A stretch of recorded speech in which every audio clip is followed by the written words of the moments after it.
لم يمنعوا اموال زکاتهم منع القطر من السماء الا منع القطر من السماء۔ حضور پاک صلی اللہ علیہ وسلم فرماتے ہیں کہ لوگ جب جب اپنے زکوٰۃ کا مال دبا کر کے رکھتے ہیں ان سے بارش کو روک لیا جاتا ہے۔ حدیث ہے وَلَوْلَا الْبَهَائِمُ لَمْ يُمْطَرُوا، اور حدیث میں حضور یہ بھی فرماتے ہیں اگر جانور نہ ہوتے زمین پر تو کبھی بارش ہی نہیں دی جاتی، پھر ان کو پانی ہی نہیں دیا جاتا۔ حضور پاک صلی اللہ تعالیٰ علیہ وسلم فرماتے ہیں جب جب تم اپنا مال روکو گے اللہ بارش روک لے گا۔ اور ایک حدیث ہے دوسری جگہ پر اللہ کے نبی صلی اللہ تعالیٰ علیہ وسلم ارشاد فرماتے ہیں مجھے ڈر ہے اس بات کا کہ 5 چیزوں میں کسی ایک میں تم مبتلا نہ ہو جاؤ۔ حضور جس صحابی کو یہ نصیحت کر رہے ہیں 5 چیزیں ایسی ہیں جس میں اگر تم مبتلا ہو گئے تو اللہ کا عذاب دیکھو گے اور بارشیں رک جائیں گی، بارش کو روک لیا جائے گا۔ پوچھا گیا یا رسول اللہ صلی اللہ علیہ وسلم وہ 5 چیزیں کیا ہیں؟ توجہ چاہتا ہوں میرے عزیز و غور سے۔ سب سے پہلی چیز میرے آقا صلی اللہ علیہ وسلم فرماتے ہیں کہ جب کھل کر کے اعلانیہ طور پر گناہ ہونے لگ جائیں، اوپنلی سب کچھ کیا جانے لگ جائے تو یہ اللہ کے عذاب کو دعوت دینے والا پہلا عمل ہے۔ لوگ اپنی برائیوں کو چھپایا کرتے تھے لیکن اس دور میں اپنی برائیوں کو ظاہر کرنے کا فیشن آ چکا ہے۔ جو کچھ کیا اس کو ریل بنایا اور سب میں نشر کیا۔ انٹرنیٹ کی دنیا پر آج دیکھیں بھرے ہوئے ہیں، نوجوانوں کی سب سے زیادہ مصروفیت آج کس کام میں ہے؟ ان کو ریلز بنانے ہیں۔ کن کاموں کے ریلز بنانے ہیں؟ کوئی فائدے کے، کوئی نفع کے؟ نہیں، لڑکیاں بھی اسی میں مصروف ہیں، لڑکے بھی اسی میں مصروف ہیں۔ وہ مسلسل اپنی ننگے پن کا، اپنے عیاشی کا اظہار کرنا چاہتے ہیں تاکہ پوری قوم دیکھے۔ اور یہی تو بات میرے آقا صلی اللہ علیہ وسلم نے فرمایا جب فحاشی اعلانیہ ہونے لگ جائے، اوپنلی ہونے لگ جائے۔ اور ایک حدیث میں نے اس سے قبل بھی آپ کے سامنے ذکر کیا تھا، 3 چیزیں میرے آقا صلی اللہ علیہ وسلم نے فرمایا تھا 3 چیزیں جب تم دیکھ لو تو زمین کے اوپر رہنے سے زمین کے نیچے رہنا بہتر ہے۔ مطلب کیا ہے؟ قبر میں چلے جانا بہتر ہے۔ وہ 3 چیزوں میں حضور پاک صلی اللہ علیہ وسلم نے یہ فرمایا تھا کہ جب علماء علم والے دیانت داری چھوڑ دیں، حق بولنا چھوڑ دیں، وہ مداہنت کرنے لگ جائیں، نمبر 1۔ نمبر 2، مالدار لوگ جب بخیل ہو جائیں، کنجوس ہو جائیں۔ نمبر 3، جب عورتیں بے حیا ہو جائیں، بے پردہ ہو جائیں۔ حضور فرماتے ہیں پھر زمین کے اوپر کوئی خیر نہیں ہے، زمین کے نیچے چلے جانا چاہیے، زمین کے اوپر کوئی خیر نہیں ہوگا۔ یہ 3 چیزیں حضور نے فرمائی تھی، اسی میں سے ایک چیز میں یہ آپ کے پاس عرض کر رہا ہوں۔ 5 ایسی چیزیں میرے مصطفیٰ کریم صلی اللہ علیہ وسلم نے فرمائی کہ ان میں سے اگر مبتلا رہے تم تو اللہ کا عذاب آئے گا۔ اور اللہ کا عذاب ایک طریقے کا یہ بارش کا رک جانا، سبزوں کا نہ اگنا، مال میں ہمیشہ کی بے برکتی کا ہونا، یہ سب چیزیں اللہ کے عذابات میں سے ہیں۔ کرائسس آ گئے، لوگ کہتے ہیں کرائسس کیا ہے؟ کہیں اچانک سے تو کوئی گرتا نہیں ہے، یہ اللہ تعالیٰ کی پکڑ ہے۔ کئی لوگوں کو دیکھا بڑے بڑے لوگ اچانک کسی مصیبت کی وجہ سے گر جاتے ہیں۔ کورونا کے وقت کروڑ پتی ہو گئے، کتنے معاملات ایسے دیکھنے کو آئے۔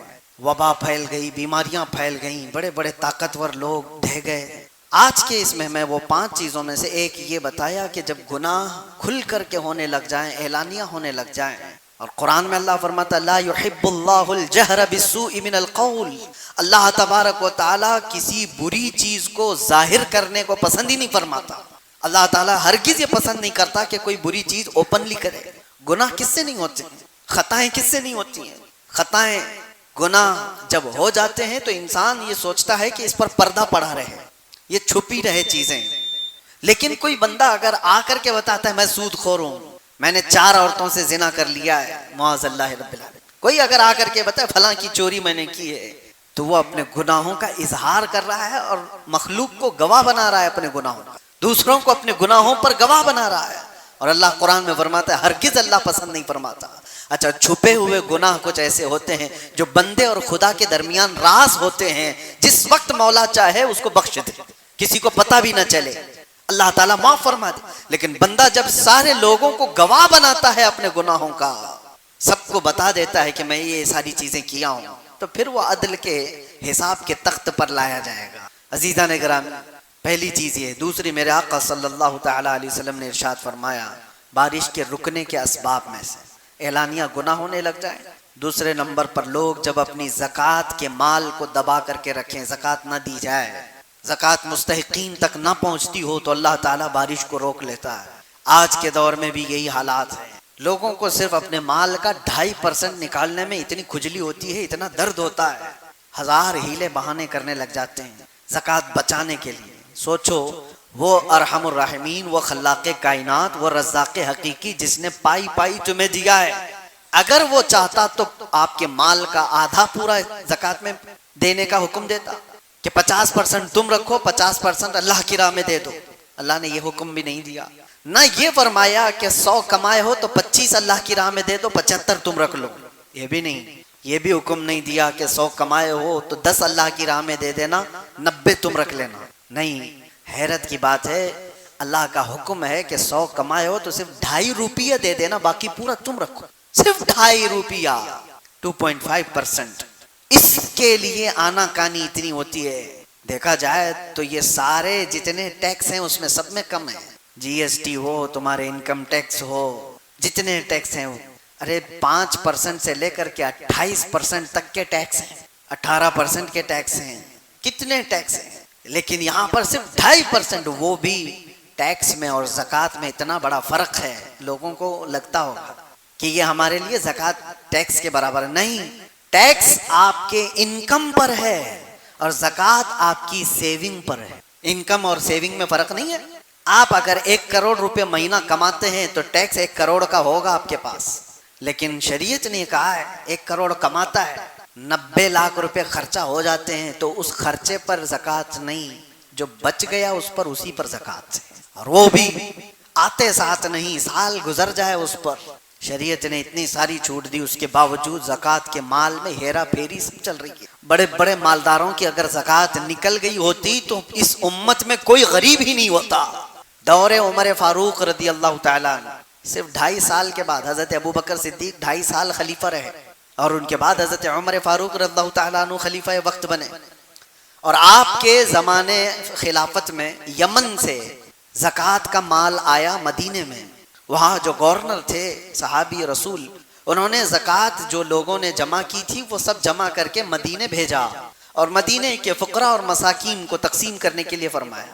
تو حضرت عمر فاروق کے پاس جب یہ زکوٰۃ کا مال آیا تو آپ نے یہ کہہ کر کے واپس بھیجا کہ جس جگہ کی زکوٰۃ نکلی ہے وہاں کے فقیروں کو پہلے دیا جائے، وہاں کی ضرورت مندوں میں تقسیم کر دو، پھر اگر بچ جائے تو مدینے بھیج دینا۔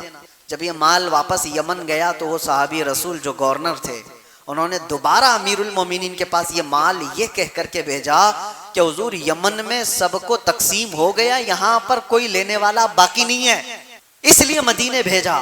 دوبارہ آ گیا۔ اب مدینہ طیبہ میں جب یہ زکوٰۃ آئی، حضرت عمر فاروق رضی اللہ تعالیٰ عنہ نے فرمایا دیکھو یمن میں سب تقسیم ہو چکا، اب مدینے آئی ہے، جو حقدار لوگ ہیں، مستحقین ہیں، وہ آئیں۔ 3 دن تک اعلان ہوتا رہا، مدینے کی گلیوں میں زکوٰۃ لینے والا کوئی نہیں تھا، زکوٰۃ دینے والے سب تھے، لینے والے نہیں رہ گئے تھے۔ وجہ کیا تھی؟ شرم و حیا سے نہیں لے رہے تھے، ایسا نہیں، سب کیپیبل تھے، سب زکوٰۃ ادا کرنے والے ہو چکے تھے۔ یہ نظام کیسے آیا؟ یہ وہی صحابہ ہیں مدینے میں جو میرے آقا کے زمانے میں اتنے غربت کے شکار تھے کہ ایک کھجور کی گٹلی پر پورا دن گزارا کرتے تھے، ایک پیالہ دودھ پر 70 صحابہ سیراب ہو جاتے تھے، لیکن دور فاروقی آنے تک وہ اتنے مالدار ہو چکے تھے کہ لینے والا کوئی نہیں تھا، اب سب دینے والے ہو چکے تھے۔ یہ زکوٰۃ کا نظام اسلام نے اس طرح بنایا تھا کہ غربت کو ختم کر کے سب کو برابری کا حق دیا جائے۔ آج مالداروں نے اپنا مال روک کر رکھا ہے، ہزار ہیلے بہانے ہیں اس میں زکوٰۃ نکالنے کے لیے، زکوٰۃ نہیں نکالتے۔ معاذ اللہ رب العالمین، کسی کے پاس کروڑوں کا مال پڑا ہوا ہے اور اس کے بعد اچانک ایک دن آتا ہے جب ان کی روح نکال لی جاتی ہے۔ قرآن کہتا ہے یوم یحمى علیہا فی نار جہنم فتکوی بہا جباہہم وجنوبہم وظہورہم، وہ دن آگ سے تپایا جائے گا، ان کی پیشانیوں کو داغا جائے گا، ان کے بازوؤں کو داغا جائے گا، ان کی پیٹھ کو آگ سے داغا جائے گا، اور پوچھا جائے گا، اور پوچھتا ہے جس کو داغا جا رہا ہے یہ مجھے کیوں عذاب دیا جا رہا ہے؟ اللہ فرماتا ہے ھذا ما کنزتم لانفسکم، یہ جو تم نے اپنے لیے خزانے جمع کیے تھے اس کا انجام ہے، فذوقوا ما کنتم تکنزون، اب چکھو جو کچھ تم نے جمع کر رکھا تھا۔ یہ جو زکوٰۃ دیے بغیر مال گھر پر رہا، حدیث پاک میں ہے اس مال کا ایک اژدھا بنا دیا جاتا ہے جو قبر میں ہمیشہ اس میت کے اوپر مسلط رہتا ہے، قیامت آنے تک اس مردے کے اوپر وہ طاری رہ جاتا ہے، وہ ہٹانا چاہتا ہے، اور وہ سانپ اس سے کہتا ہے کہ میں تیرا وہ محبوب مال ہوں جس کو تو کبھی الگ نہیں کرتا تھا، کبھی تو الگ ہونے نہیں دیتا تھا، میں ہمیشہ تیرے ساتھ رہوں گا قبر میں۔ عزیزان گرامی وقار، اللہ تبارک و تعالیٰ نے جو مال ہمیں دیا ہمارا اپنا کچھ نہیں ہے، اگر یہ ایک حادثہ ہو جائے تو سارا مال ختم ہو جائے۔ مال ہو تو ایسا، اللہ اکبر، اش اش کرتے ہم اس عثمان ابن عفان رضی اللہ تعالیٰ عنہ کا، جنہوں نے عطا کرتے کرتے اتنا دیا تھا کہ آج تک ان کے مال کو اللہ نے محفوظ رکھا، مدینے میں آج بھی ان کا اکاؤنٹ چلتا ہے۔ حضرت عثمان غنی رضی اللہ تعالیٰ عنہ کا کھاتا آج بھی چل رہا ہے مدینہ طیبہ میں۔ کچھ وہ مال ہیں جن کو اللہ تبارک و تعالیٰ محفوظ رکھا۔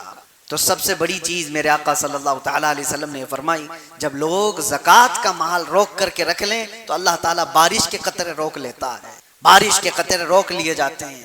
تیسری چیز مصطفیٰ کریم صلی اللہ تعالیٰ علیہ وسلم نے ارشاد فرمائی، جب لوگ امانتوں میں خیانت کرنے لگ جائیں، یہ بڑی بات ہے۔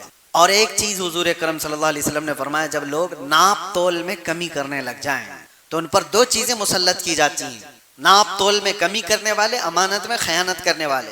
حضور فرماتے ہیں بارش بھی روک لی جاتی ہے اور ظالم حاکم کو ان کے اوپر بٹھا دیا جاتا ہے، اس کے ظلم کو سہتے رہیں گے۔ ظالم حاکم اگر تمہارے سروں پر بٹھا دیا گیا ہے تو تمہارے اعمال، یہ تمہارے خرد برد کی وجہ سے لوگوں میں ایک بڑی برائیاں یہ پھیلی ہوئی ہیں۔ ناپ تول میں کمی کرنے والوں پر ایک بہت بڑا عذاب آیا تھا، یہ حضرت شعیب علیہ السلام کی قوم کرتی تھی۔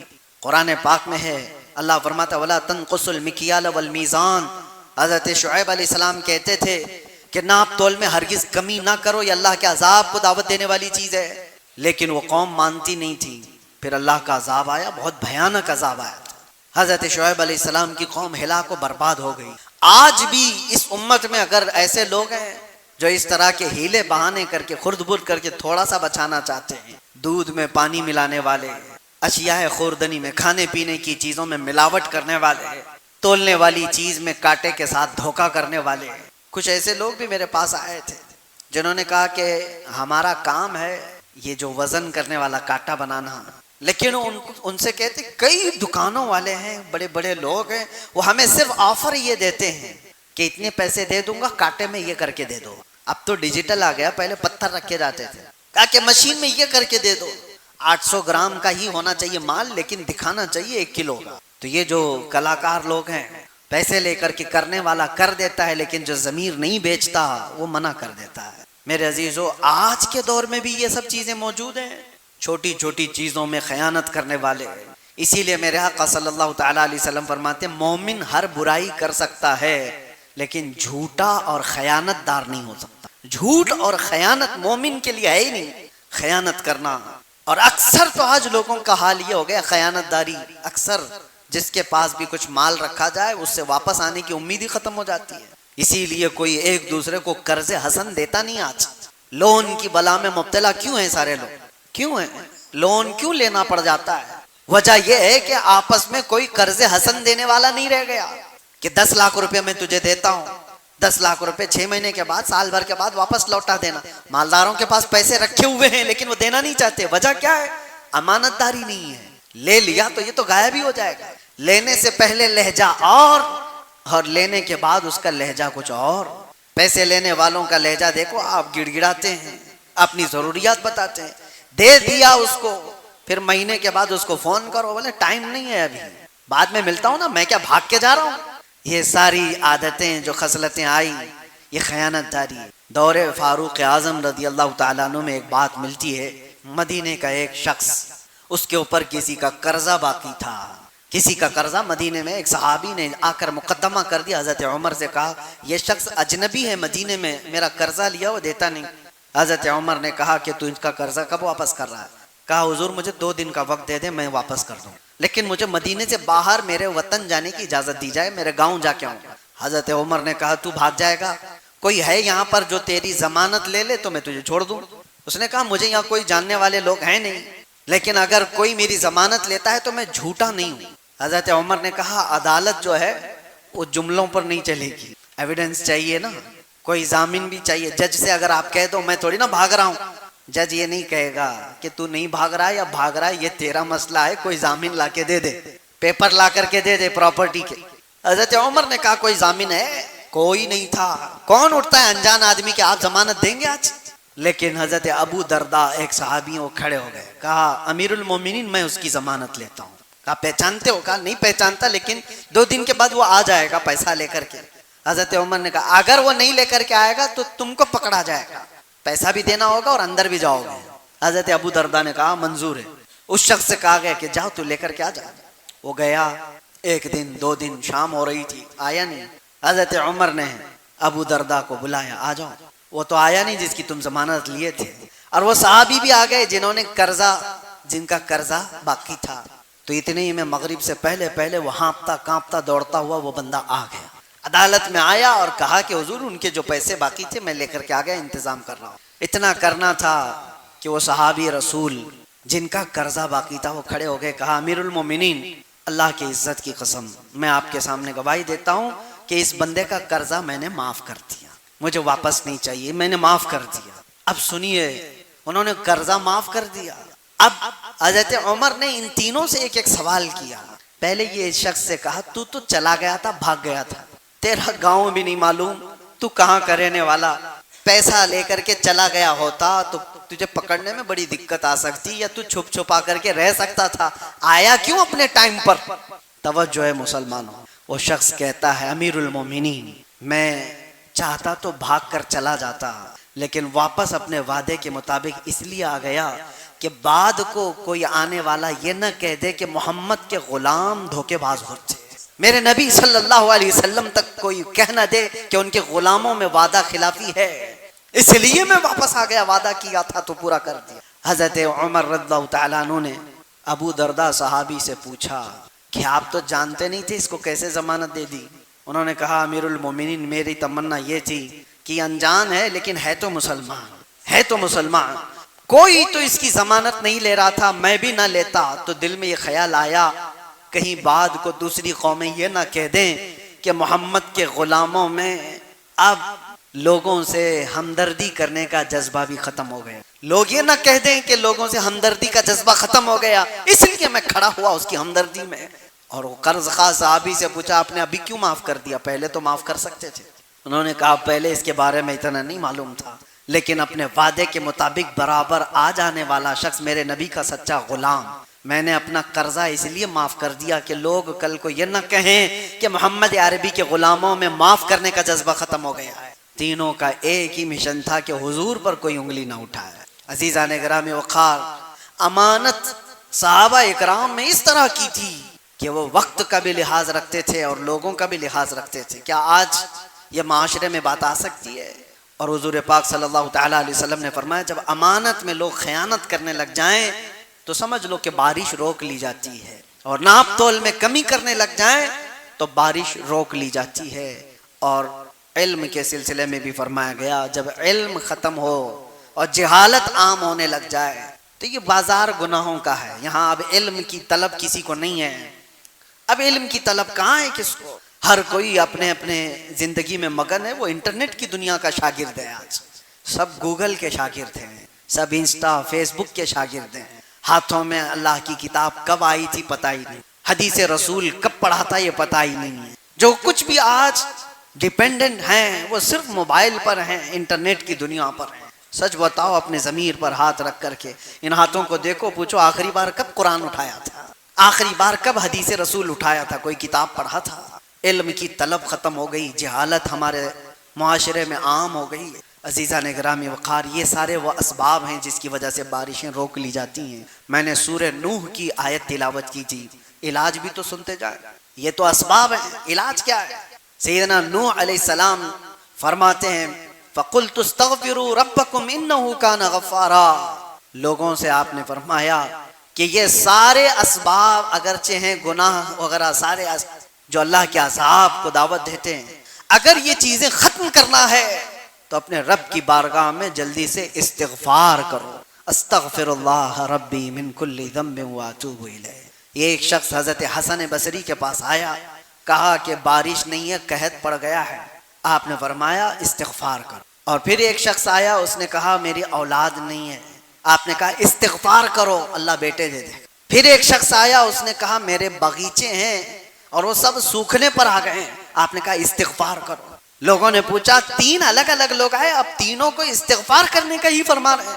آپ نے یہی آیت پڑھی جو سورہ نوح کی میں نے پڑھی ہے. فرماتے اللہ فرماتا ہے استغفروا ربکم انہ کان غفار, اپنے رب سے استغفار کرو بے شک وہ غفار ہے. اور جب کوئی استغفار کرتا ہے تو اللہ کیا کرتا ہے, یرسل السماء علیکم مدرارا, خوب جھما جھم ان پر بارشیں برساتا ہے. وَيُمْدِدْكُمْ بِأَمْوَالٍ وَبَنِينَ, اور ان کو بڑے مال سے اور ان کو اولاد سے اللہ مدد فرماتا ہے. تیسری چیز وَيَجْعَلْ لَكُمْ جَنَّاتٍ وَيَجْعَلْ لَكُمْ أَنْهَارًا, اللہ ان کو ہرے بھرے باغیچے دیتا ہے اور خوبصورت بہتی ہوئی نہریں عطا کرتا ہے. جب کوئی استغفار کرتا ہے تو یہ 3 چیزیں فرمائی گئی. اسی لیے میرے عزیزو آج کثرت سے استغفار کی ضرورت ہے. آپ استغفار کرو, رب تبارک و تعالی یہ آسمان کے دروازے کھولے گا, انشاءاللہ بارشیں آئیں گی, وہ قطرات آئیں گے. اور ایک بات جاتے جاتے عرض کرتا ہوں, موسیٰ علیہ السلام کے پاس لوگ آئے اور قحط سالی کی شکایت کیے, سوکھا پڑ گیا ہے, بارشیں آ نہیں رہی ہیں. آپ سارے لوگوں کو لے کر کے ایک میدان میں گئے, کہا دعائیں کرتے ہیں اللہ کی بارگاہ میں. اور نبی تو مستجاب الدعوات ہوتے, دعائیں کی. جیسی حضرت موسیٰ علیہ السلام دعا کر کے نکلے, آپ تو مستجاب الدعوات تھے, لیکن ہوا یہ کہ آسمان اور کھل گیا, سورج اور تیز گرمی برسانے لگا. بارش کے کوئی امکان ہی نہیں, سورج اور گرم ہو گیا, تپتی ہوئی گرمی آ گئی. موسیٰ علیہ السلام کو خوف ہوا, عرض کرنے لگے رب العالمین کیا میری وجاہت تیرے دربار میں کم ہو گئی؟ اگر میری وجاہت تیرے دربار میں کم ہو گئی تو میں آخری نبی محمد رسول اللہ صلی اللہ علیہ وسلم کے وسیلے سے مانگتا ہوں. سنو, موسیٰ علیہ السلام کہہ رہے ہیں آخری نبی کے وسیلے سے مانگتا ہوں کہ مولا ہم پر آسمان کے دروازے کھول دے.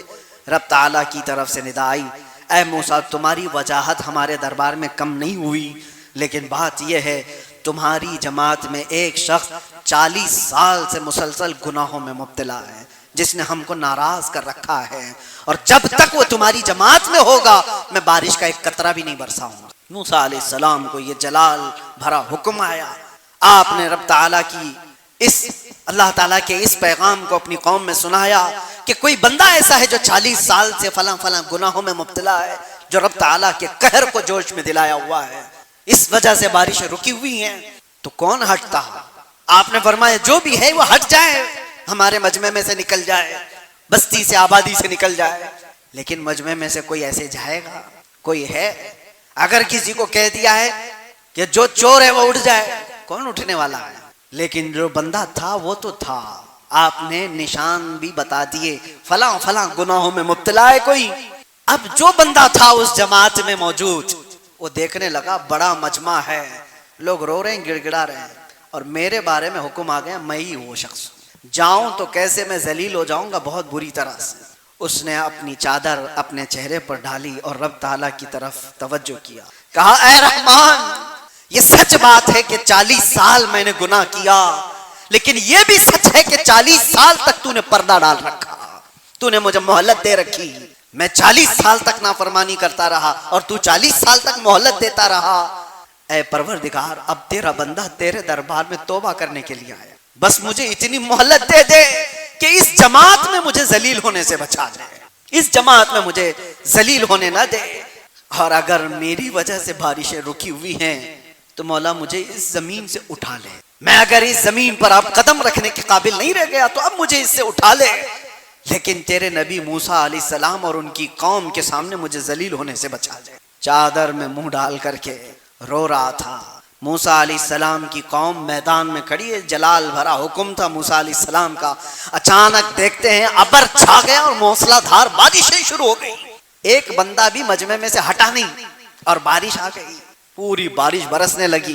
موسیٰ علیہ السلام رب تعالیٰ سے عرض کرتے ہیں کہ مولا تو نے تو فرمایا تھا کہ ایک بندہ اس میں بڑا گنہگار ہے, 40 سال سے نافرمان ہے, اس کی وجہ سے میں نے بارشیں روک رکھی ہیں, مگر اب تک تو اس مجمع میں سے کوئی بندہ نکلا تو نہیں, باہر گیا تو نہیں, پھر بارش آ کیسے گئی؟ اللہ فرماتا اے موسیٰ ہم نے بارش روک رکھی تھی اس گنہگار کی وجہ سے, اب بارش برسا بھی رہے تو اس کی توبہ کی وجہ سے, اس کی توبہ کی وجہ سے. اس نے توبہ کر لیا. اب وہ کون تھا اس کو چھپا دیا گیا ہے, وہ ارحم الراحمین ہے, عزیزو آؤ، قرآن کہتا ہے وَتُوبُوا إِلَى اللَّهِ جَمِيعًا أَيُّهَا الْمُؤْمِنُونَ لَعَلَّكُمْ تُفْلِحُونَ، سب کے سب تم مل کر کے اللہ کی بارگاہ میں توبہ کرو اے ایمان والو، ان قریب اللہ تمہیں کامیاب کر دے گا۔ اس لیے استغفار زیادہ سے زیادہ کرو۔ آج کا دن یہ جمعہ کا ہے اور ہمارے محرم الحرام کی ابتدا کے بعد اسلامی نئے سال کا یہ پہلا جمعہ ہے۔ اس جمعہ کو کثرت سے استغفار کرو، استغفار کرو، اور انشاءاللہ العزیز استغفار کی برکتیں آپ دیکھیں گی۔ آسمان ابر آلود ہوگا اور انشاءاللہ میرا رحمان ہم سب کو اپنے قطرات بارش سے سیراب